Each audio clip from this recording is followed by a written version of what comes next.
All right. So again, thank you to all of you who are joining us this afternoon. And I'm not sure if San Francisco, that might be a different time zone, but yeah, you will also be available, or I'll make the slides available to the Brain Injury Association of York Region so that if you wish to have them, I just find that way any links that I've included, you're able to just press a little button and it takes you right there. So today we'll be together for till about 1. We may finish a little earlier depending on how many questions we have. But as was indicated, so one of my roles is as a provincial ABI system navigator for Ontario. And throughout the province, there are 13 of us who cover different geographic areas. So my particular area includes part of Toronto, York Region, and South Simcoe. But certainly my peers would cover areas where some of you have indicated you are joining in from. So you can always reach out by just Googling kind of ABI System Navigator, and you should be able to get a link.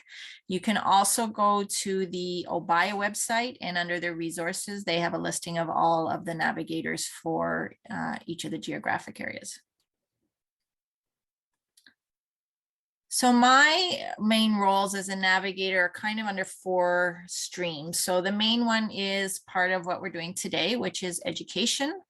And as was indicated, that education is not just within the brain injury field, but also to providers who may be working with individuals who have comorbidities like mental health, addictions, justice, homelessness, intimate partner violence. So we do try to educate those outside a little bit more about brain injury, knowing that those with a brain injury may be coming into contact with those service providers.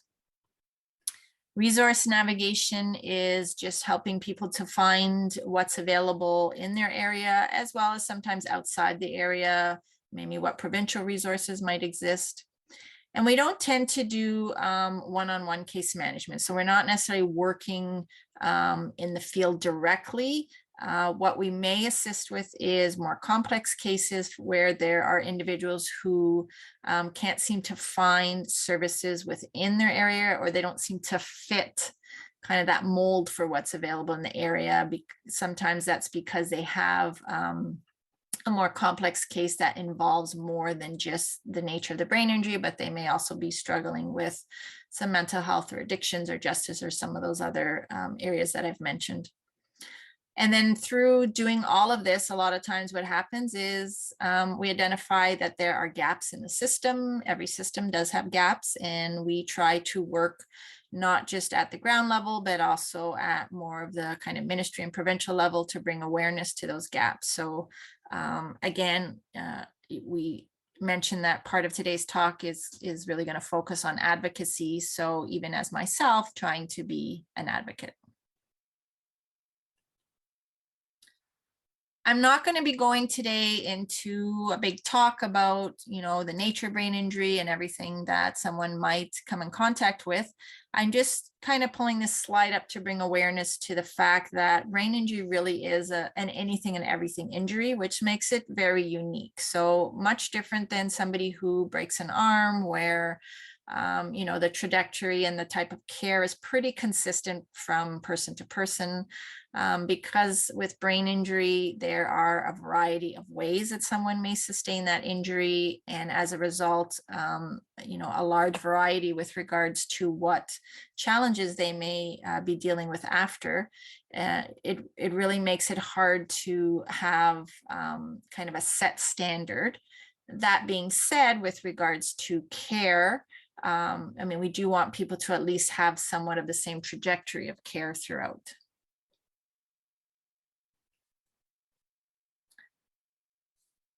So I'm going to point out just some of the barriers, and for those of you who are either living with or helping somebody with a brain injury, these may not be new to you, but they are the areas where we feel, I guess, a little bit more education needs.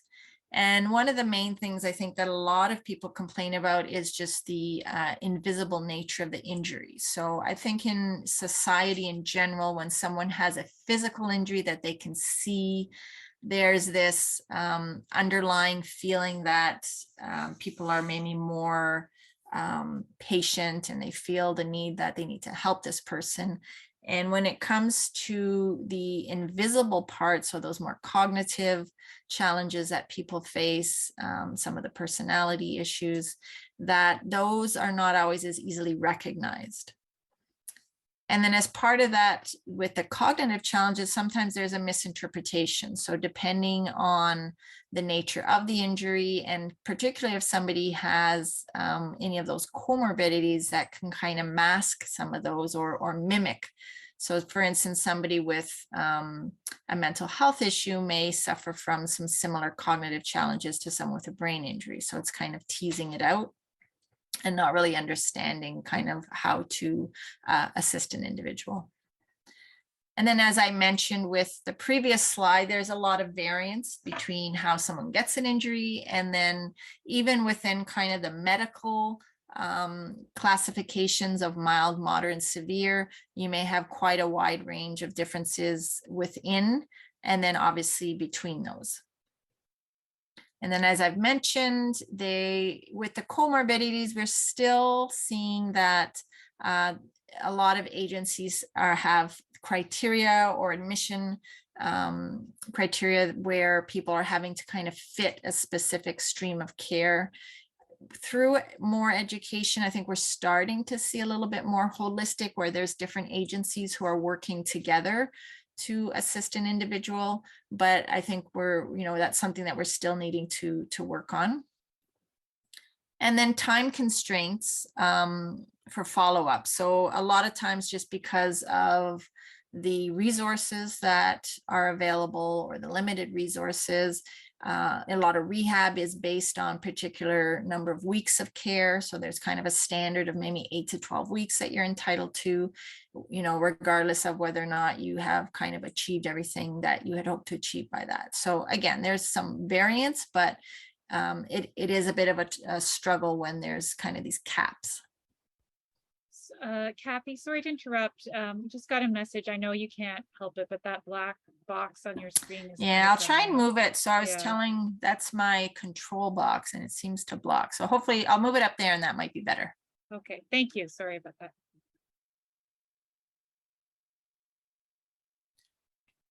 So another thing that comes up a lot is people feeling the need to figure out what comes first when deciding what type of service somebody should be kind of either starting with or having access to.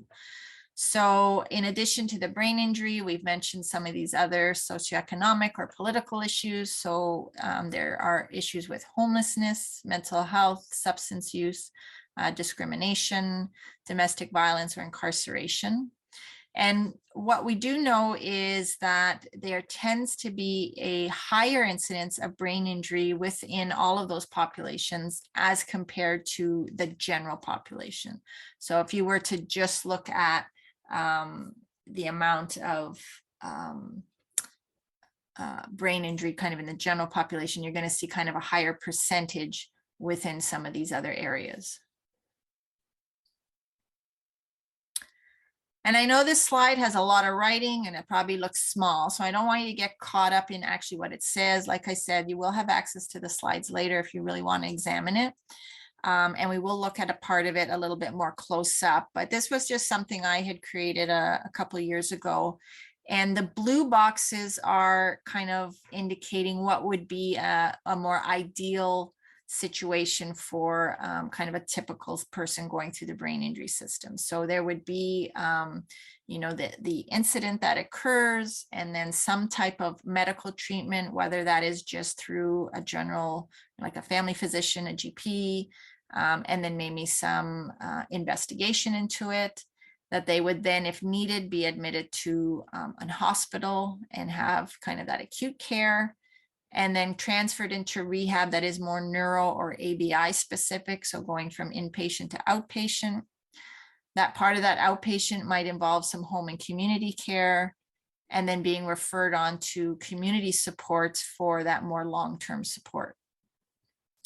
The orange boxes are indicating where there tends to be some gap areas. So often, you know, some of the areas where it may interfere with the ability to kind of go through that nice flow. So I'm just going to pull up.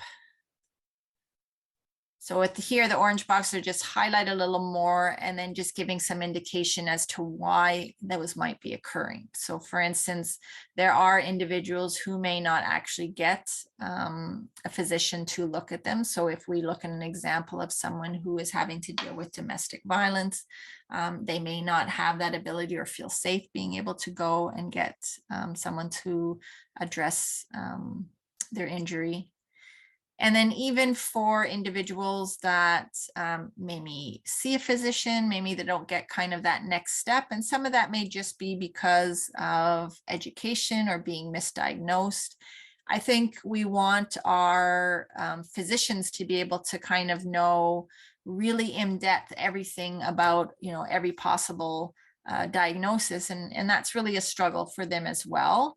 I know there is a push to get within at the training level. So when people are going through schooling to become physicians, that they're getting a little bit more education. So that has been a little bit of a push to at least get more basic information.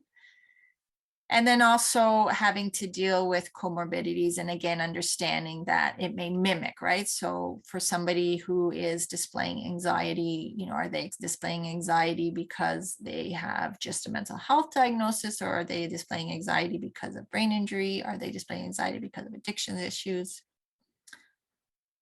Resources can be a big issue and is an issue. So throughout the province, there really is not nearly the amount of ABI specific, and when I say ABI, so acquired brain injury specific resources for the needs. And again, just that education within the different sectors as far as what is available to help people move on to the next level of care. With home and community support, so in the central kind of former Lynn region, we are lucky that we still actually have a couple of ABI specific care coordinators. Their role did change a bit in that they were having to take on also individuals with mental health diagnosis. So it is kind of stretching them a little further, but that is the only place left in the province of Ontario that has that. And again, you know, it goes back to just the resources, and then combined with that, having to make sure that care coordinators who are serving more general population have better education about brain injury. And then as we move down the line into community supports, you know, some just aren't aware of what's available in their area.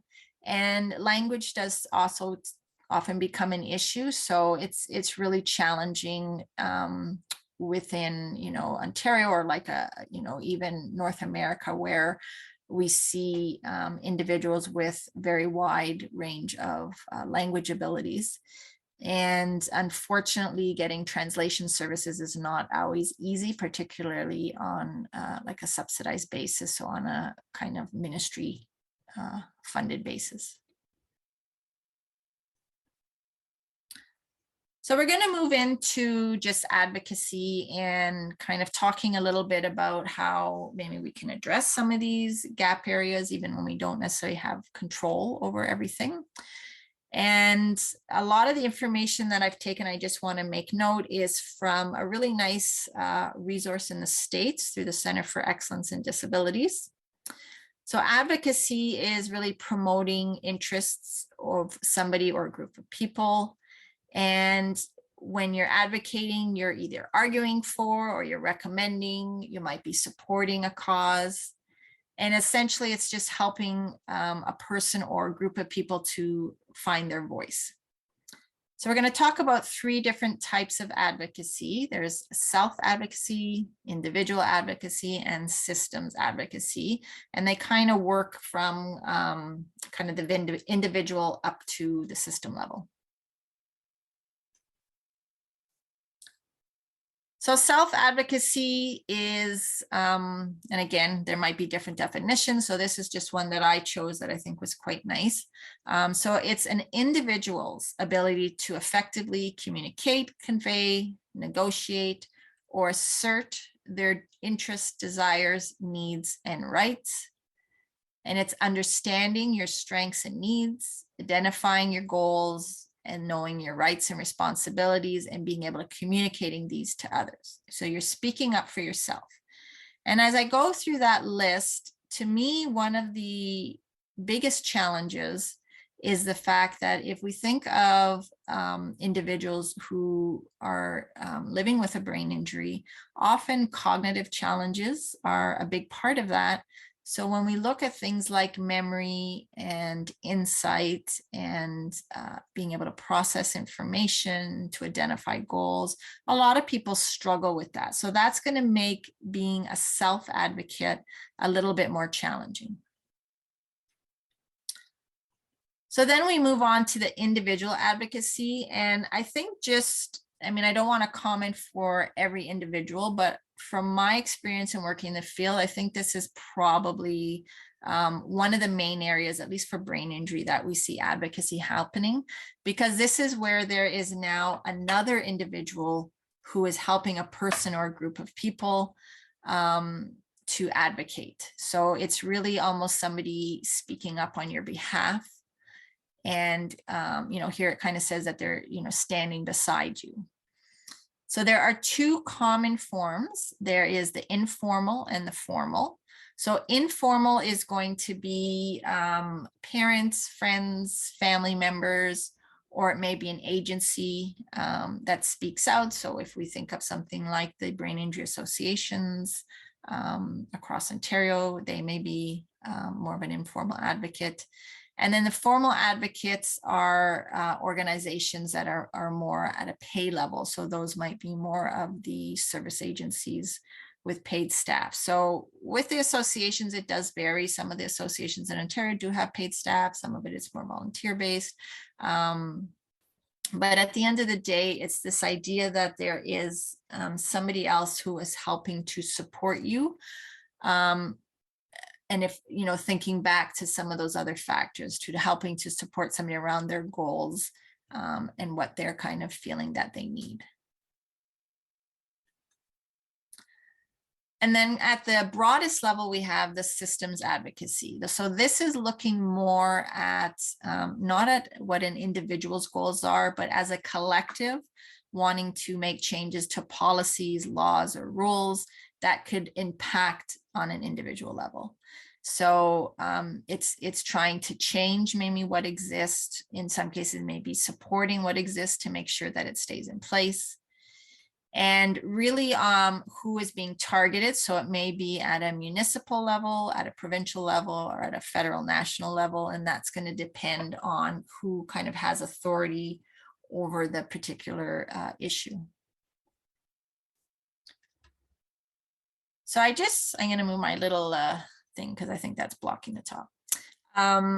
So this is an example of a program that has been just very recently started. It's called the Neurotrauma Care Pathways. And it's a program that's working not just with acquired brain injury, but also with spinal cord injury. So it's looking at the bigger spectrum of neurotrauma.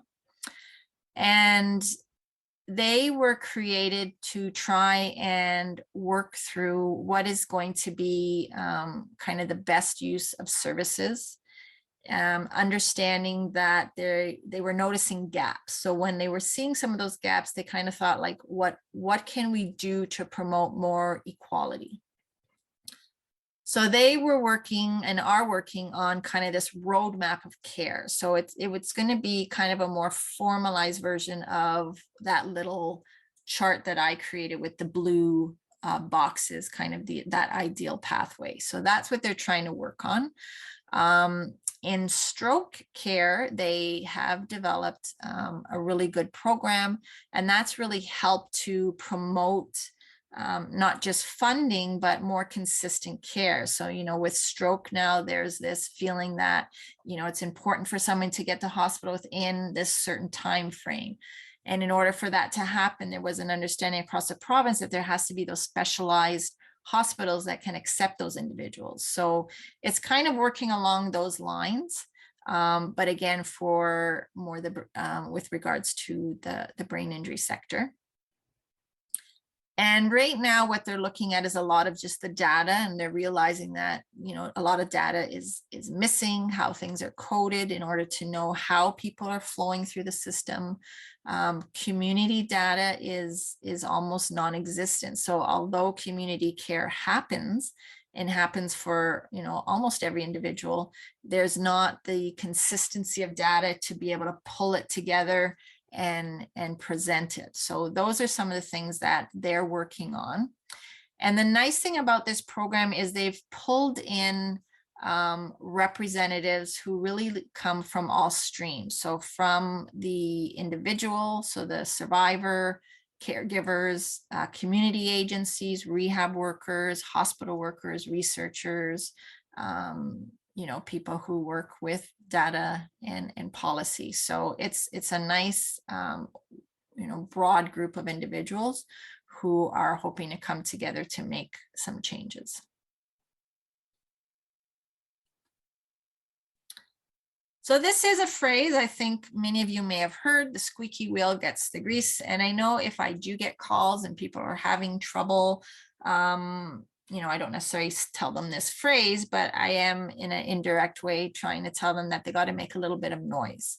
So if things are not going the way you hoped, if you're struggling with maybe a lack of resources or a lack of support, you need to speak up. And if you feel that you can't do it for yourself, to see if you can pull in some other person or group to help you to make that squeaky wheel.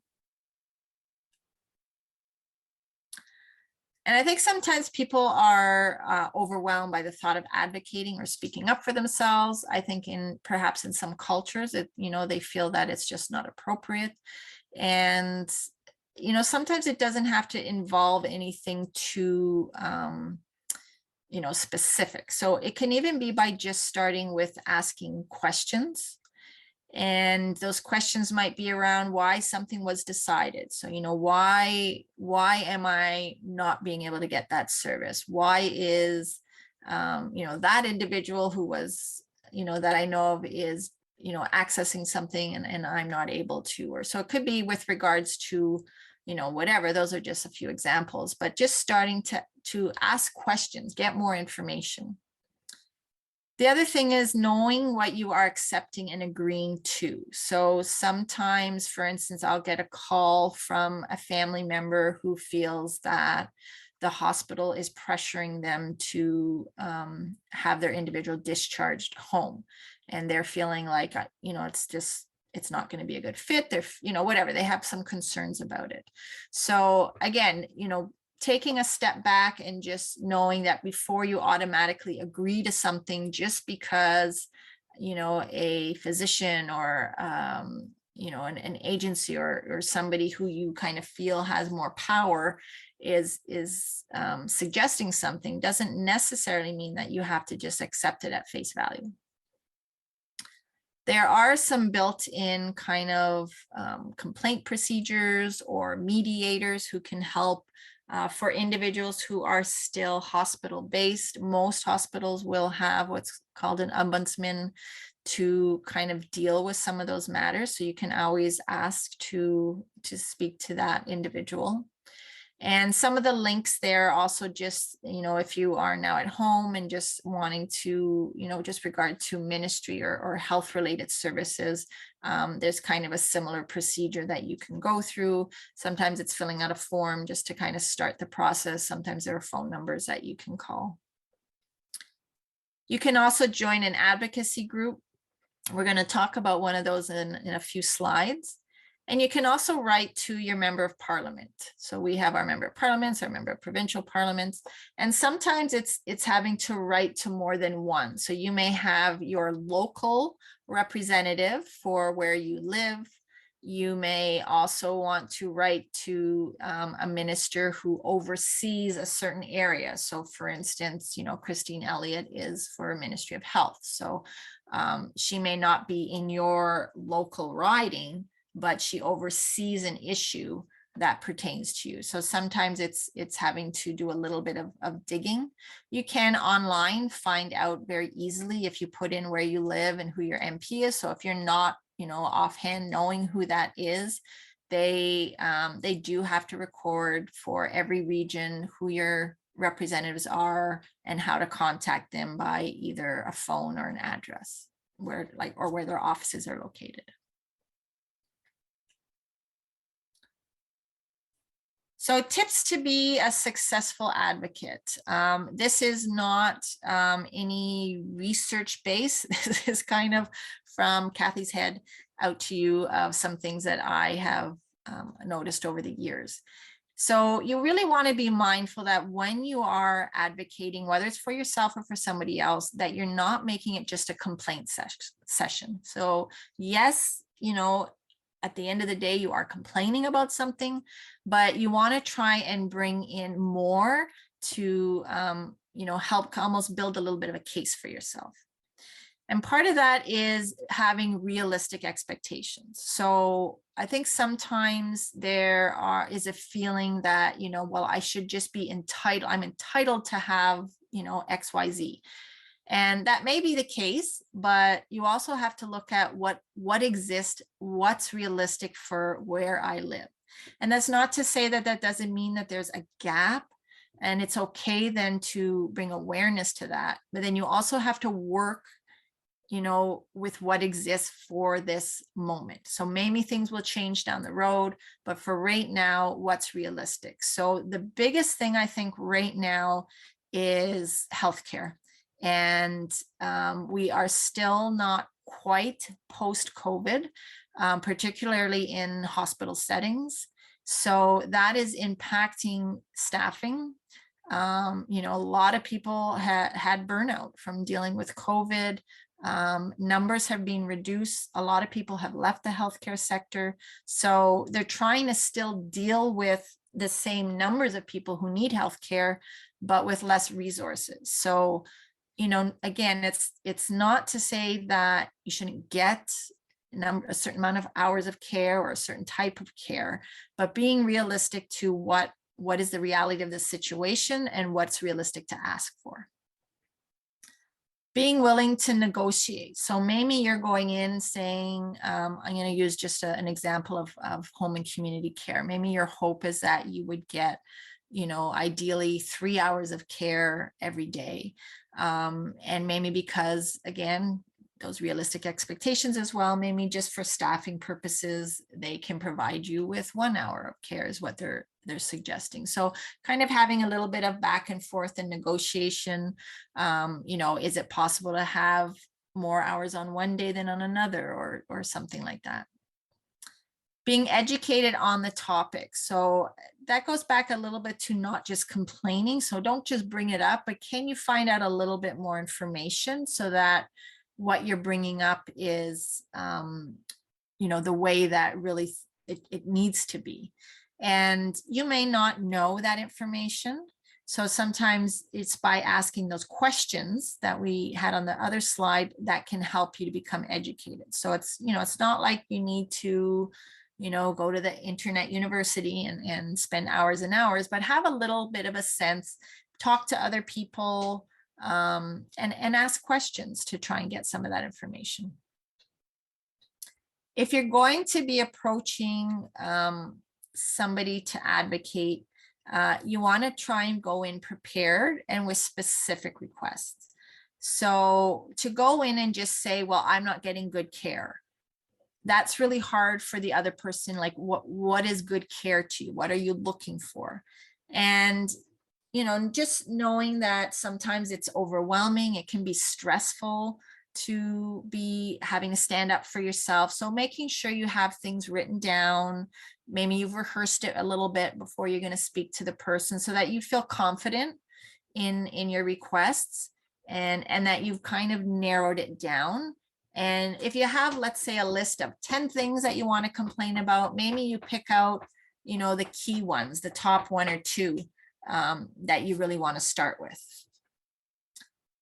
Be assertive, not aggressive. So if you're going to call and you know that you're somebody who loses your temper really easily and you're going to end up yelling at the person, you're not going to really be heard. So yes, you want to get your point across, but you want to do it in a way that is respectful as well. So if you're going to want the respect on the one end, you got to be able to also offer that respect.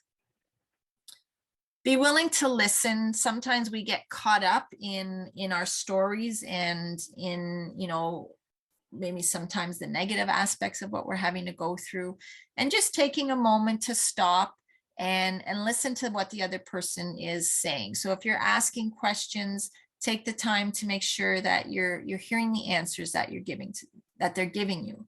You may not agree with the answers, but at least listen so that you have a better understanding. And then that may prompt you to ask more clarifying questions based on that. Be persistent. So sometimes the first time that you ask is maybe going to fall on deaf ears. So you may need to ask a few times. You may need to ask in a slightly different way. You may need to ask a few different people.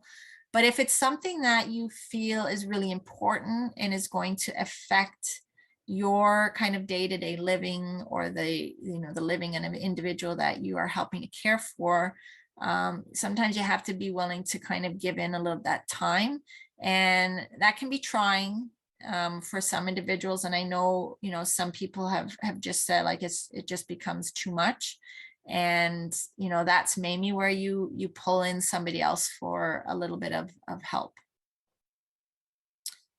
And then the last one is, it's going to move this back to the top. Honor the chain of command. So again, sometimes when we're complaining, we kind of want to say, well, I just want to speak to your supervisor. I want to speak to the person who makes the decisions.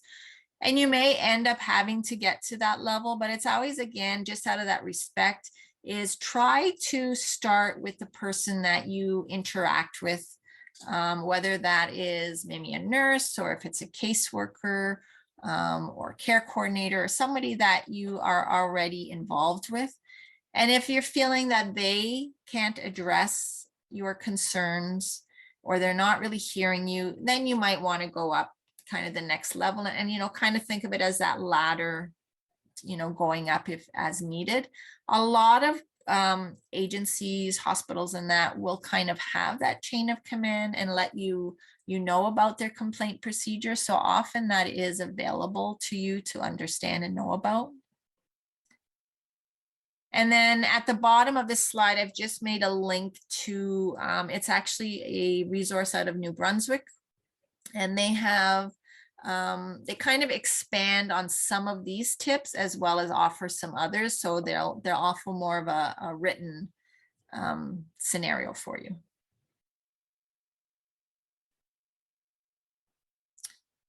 Okay, so we're going to go to video time. So this video is actually from Australia, and I just thought it's a nice way to, it summarizes some of those tip points and just kind of puts it into more of a practical application. So hopefully you guys can let me know if you can hear this.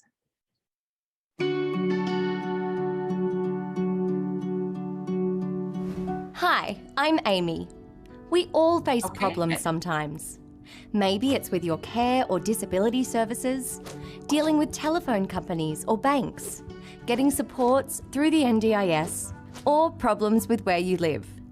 Everyone should expect to get good services, and it's okay to speak up if something's not right. It can make things better for you and also other people. I am going to tell you some steps you can take and give you an example with my friend, Andy. Hi, I have a disability and live at home by myself. I get help in my life from family and many different care workers that come to my house, but I'm frustrated because I'm constantly explaining my routine to the support workers and I don't feel comfortable. You might be a bit nervous or not sure where to start. That's okay. Being confident to speak up can take time and practice. Remember, your advocacy organisation is there if you need them. Step 1. What is the problem? Sometimes there are many parts to a problem. Being clear in your mind about the main issues will help you get what you want. First, make a list of the problems. Let me think. Is it the individual support workers? No, they're all friendly and good at their jobs. But why do I have to keep explaining my routine? It's because my care workers change so often. Sometimes I can have as many as 4 in 1 week. I don't feel comfortable because I don't get a chance to get to know them and for them to know me. Step 2. What would you like to happen? Work out what's most important to you. It will help you focus and know what you can let go of. Well, I'd like more regular care workers, but I also know it's not always possible to have the same worker every day. Maybe they could do something to reduce the number of changes. That's great. Step 3. Know your rights and what's expected of you. Find out what you are entitled to and what you can expect. For example, are you eligible for the service? What is in your agreement? Is there information about how to make a complaint? Okay, I think what I'm asking for is pretty reasonable. But I'm only at step 3, I haven't gotten very far. But you have. Preparing is important. Now you are ready to talk to someone directly, with confidence. Step 4. Make a phone call. Make sure you talk to the right person, someone who can work with you to fix the problem. You should ask to speak with the manager or someone who deals with complaints. If you can, have a friend, family member, or trusted person who can help with the conversation or talk about it with you after. If you don't get the results right away, keep trying. If they don't get back to you within a few days, call again. How'd you go, Andy? I told the manager my concerns. She said she was sorry that I was experiencing this situation and that she would look into the staff roster and get back to me. I asked for her name and wrote it down. That's great. Sometimes you might need to meet face to face because it might not be a problem that can be fixed over the phone. Step 5. Go to a meeting. I'm having a meeting with the manager. We're going to talk more about the problem I'm having and what they can do. When you meet with someone, be sure to take notes, as sometimes it can be hard to remember every detail. You can always take your friend with you to these meetings too. So how did it go, Andy? Well, I was able to tell them exactly the problem I was having. The manager was friendly and listened. She explained that they can't always guarantee the same workers, but we looked at my schedule and she agreed to make roster changes that would give me workers that I know more regularly. Were you happy with the outcome? It would be great if I could have the same worker all the time, but the most important thing to me was that I have workers I know. Well done. What's next? I should see the changes from next week. Great. Thanks, Andy. And that's step 6. Keep check. If the changes or actions that have been agreed have not been done, you will need to follow up. Call again and say that you are not happy with the progress and want to follow up. Being confident to speak up can take time and practice. We hope this guide helps you feel confident to Okay, so hopefully you found that kind of almost a nice little review of some of the points that we talked about, and just seeing how that one example would hopefully show you how you could work through something either similar or with other issues. So I'm just bringing this slide back. This is the one we looked at where kind of the gap areas might exist and some of the reasons why. And just to think about, now that we've talked about some ways to advocate, how maybe you could see a way for advocacy to kind of be a part of making some changes to some of the gap areas. So I mentioned earlier that one of the ways to advocate is to join a group. So we, again, are very lucky in Ontario that there is a specific brain injury advocacy group called Brain Injury Speaks. And if you are not familiar with it, then again, that's the link. So you can go to OBIA, Ontario Brain Injury Association, and they will have further information. I definitely encourage anyone who is a survivor or a caregiver to get involved. So it is not a group that is for professionals or agencies. So they don't want to hear from us. They want to hear from the people who are having to live with everything. And they will, from time to time, send out kind of little mini surveys. Sometimes that survey is just 1 or 2 questions. So maybe they're trying to elicit a little bit of information on a certain area. And they did actually, I'm trying to think if it was last year, or the beginning of this year, do some more comprehensive work on certain areas.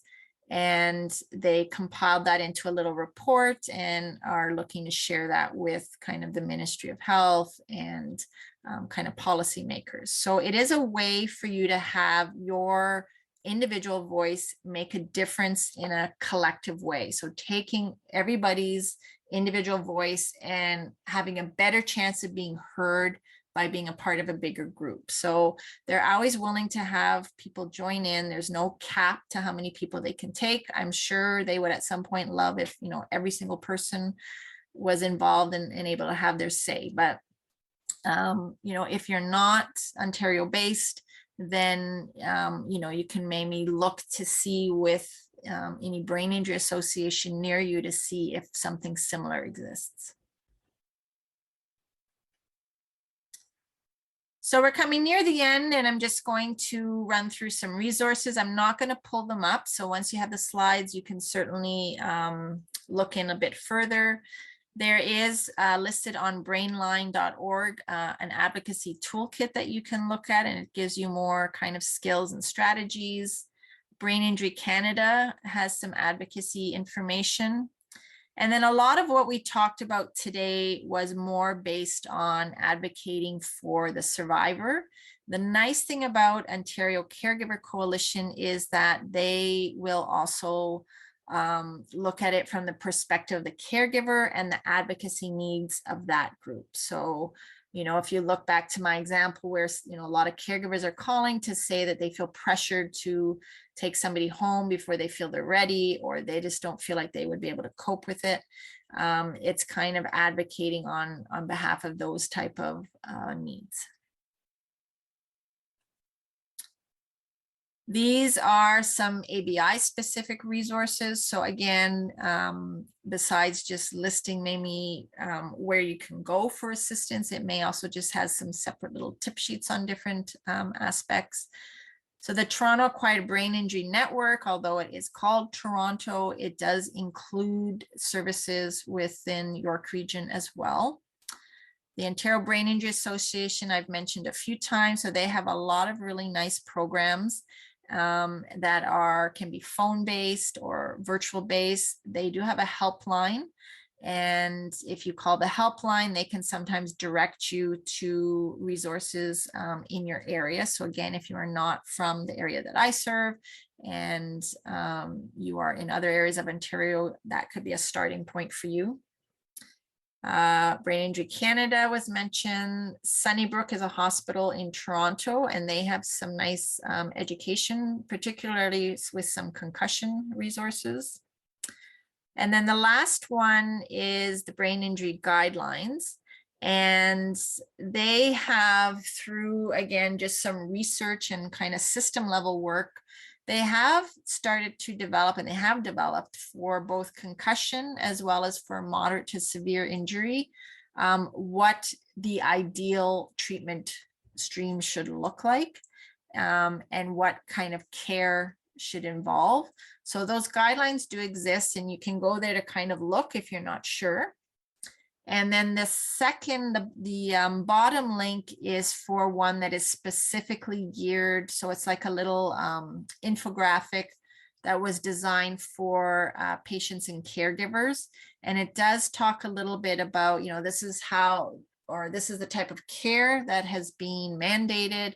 And then it talks a little bit about how to advocate to make sure that you are getting that type of care. These are some of the services that are in South Central. So although home and community care is going to be something that will be across Ontario, these are the types of services that might be available. Again, it may vary from one region to another, but for the most part, those are the standard services that are usually offered. Cheers is a service agency that serves Toronto and kind of the southern part of York Region. CODA is similar as far as geographic abilities. March of Dimes, Mackenzie Health, and York Simcoe are going to focus on York Region and some of South Simcoe. And then there's two brain injury associations. So there's the York Region one, who is hosting today's talk, and then also the Brain Injury Society of Toronto. So sometimes they'll do things together just because of geography and proximity. And then they also all each have their own websites that list the different programs that they offer. The nice thing about the brain injury associations is they are open to anyone who self-identifies as having a brain injury. So there's usually not the same admission criteria as you're going to find for some of those other agencies, where they will often need medical documentation to show proof of an injury. Most of those agencies don't deal with concussion. So they're funded for moderate to severe injury. So that's where some of the associations are really nice with some of the programming that they're able to offer to a kind of broader sense of individuals. That's my contact information. So again, a lot of my role is more at more this kind of looking at the system and how it's working. But that being said, I do get calls from just individuals looking for some assistance who want to just brainstorm ideas, or kind of just want to chat about their situation and get some suggestions on how to move forward.